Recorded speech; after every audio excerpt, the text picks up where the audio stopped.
Halo teman-teman, selamat datang di channel Mojopahit Vlog. Sekarang kita berada di situs peninggalan Majapahit, yakni situs Candi Mina Jinggo.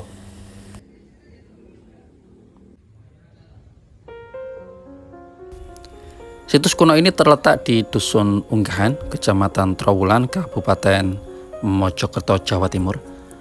Letaknya tidak terlalu jauh dari kolam kebanggaan Majapahit, yakni kolam Segaran, sekitar 900 meter. Atau kalau ditempuh dengan kendaraan bermotor sekitar 2 menit. Menjadikan situs kuno ini menjadi sangat penting dikarenakan terletak di tengah-tengah dari daerah pusat kegiatan Majapahit pada masanya.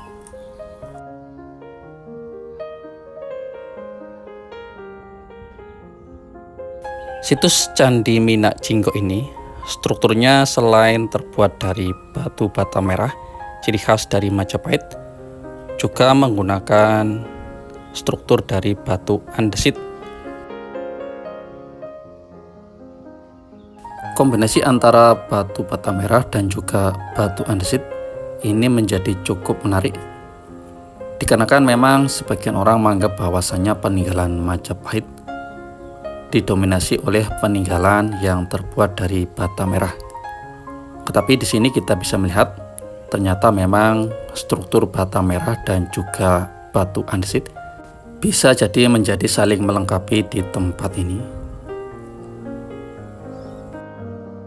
Kombinasi antara bata merah dan juga batu andesit juga kita lihat ada di Candi Jawi, letaknya di daerah Prigen, Pasuruan. Walaupun candi ini merupakan peninggalan masa Singhasari, tetapi untuk pemugarannya ketika itu pernah dilakukan oleh Kerajaan Majapahit, di mana di sana ada komponen bata merah dan juga batu andesit. Di samping itu juga peninggalan Majapahit ada juga yang terbuat dari struktur batu andesit. Letaknya juga tidak terlalu jauh dari tempat ini, yakni Candi Kesiman Tengah, terletak di daerah Kesiman Tengah, Pacet, Mojokerto. Dari sini berjarak sekitar 22 km. Ini menunjukkan bahwasannya tidak semua bangunan dari Majapahit terbuat dari bata merah atau juga terbuat dari batu andesit, tetapi ada yang memang terbuat dari bata merah, ada juga batu andesit, ataupun gabungan antara keduanya seperti yang ada di tempat ini. Menurut para arkeolog, semua itu tergantung dari bahan pembuatannya. Bahan manakah yang berlimpah di tempat itu?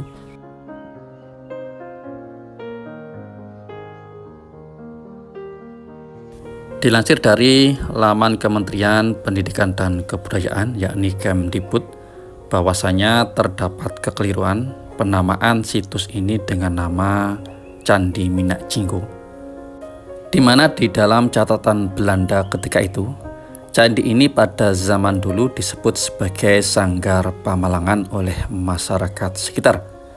Nah, di antara runtuhan yang ada di situs ini, terdapat 2 relief berukuran cukup besar, yang salah satunya menggambarkan raksasa bersayap. Oleh masyarakat setempat, arca raksasa bersayap tersebut disebut sebagai Mina Jinggo. Dari sinilah penyebutan candi ini sebagai Candi Mina Jinggo. Cerita tentang Mina Jinggo memang tidak terlepas dari Damar Wulan, dikarenakan memang kisah di antara keduanya cukup populer di masyarakat Jawa ketika itu. Walaupun terjadi persilangan dan perbedaan pendapat tentang keabsahan dari cerita tersebut oleh kalangan ilmuwan dan juga arkeolog.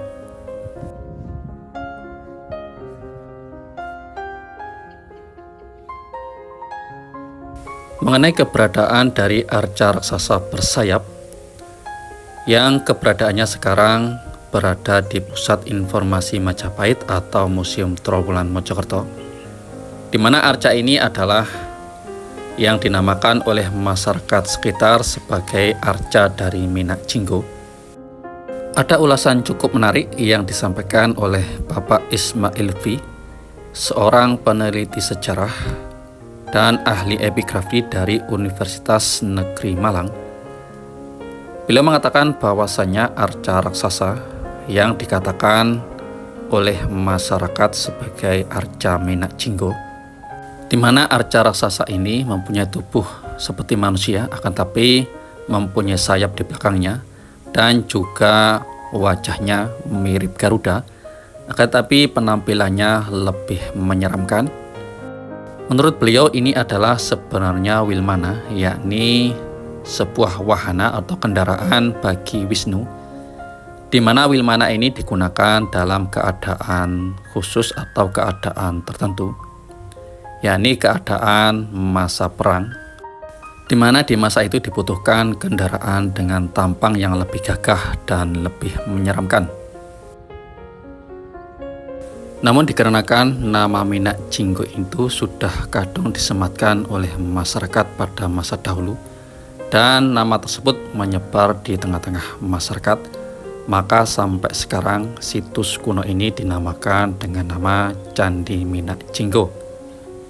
Sebuah nama yang memang sangat-sangat populer di masyarakat Jawa ketika itu. Selain ditemukannya arca raksasa bersayap yang diduga sebagai Wilmana, sebagai wahana dari Wisnu, di sini juga ditemukan banyak sekali panel-panel relief yang bercerita tentang tantri, atau zaman sekarang cerita fabel, atau cerita tentang kehidupan hewan yang penuh syarat akan makna, guna diambil pelajaran oleh masyarakat yang melihatnya.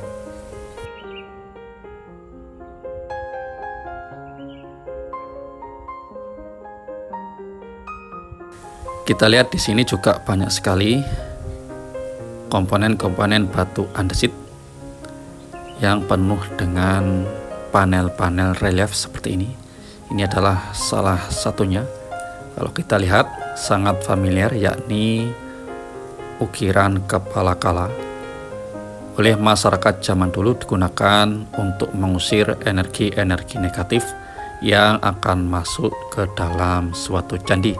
Biasanya diletakkan di atas pintu masuk sebuah candi maupun di atas relung-relung sebuah candi.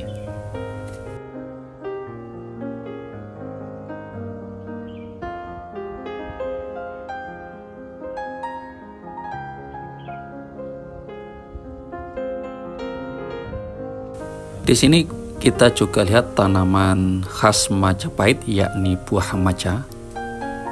Dari sinilah nama Majapahit disematkan, karena konon ketika Dyah Wijaya pendiri Majapahit mencoba untuk mencicipinya dan rasanya pahit, maka beliau menamakan kerajaannya dengan nama Majapahit. Demikianlah teman-teman liputan kami tentang candi peninggalan Majapahit, yakni Candi Menak Jinggo. Semoga saja informasi ini bisa berguna untuk kita semua dalam upaya untuk terus melestarikan peninggalan-peninggalan Nusantara. Rahayu.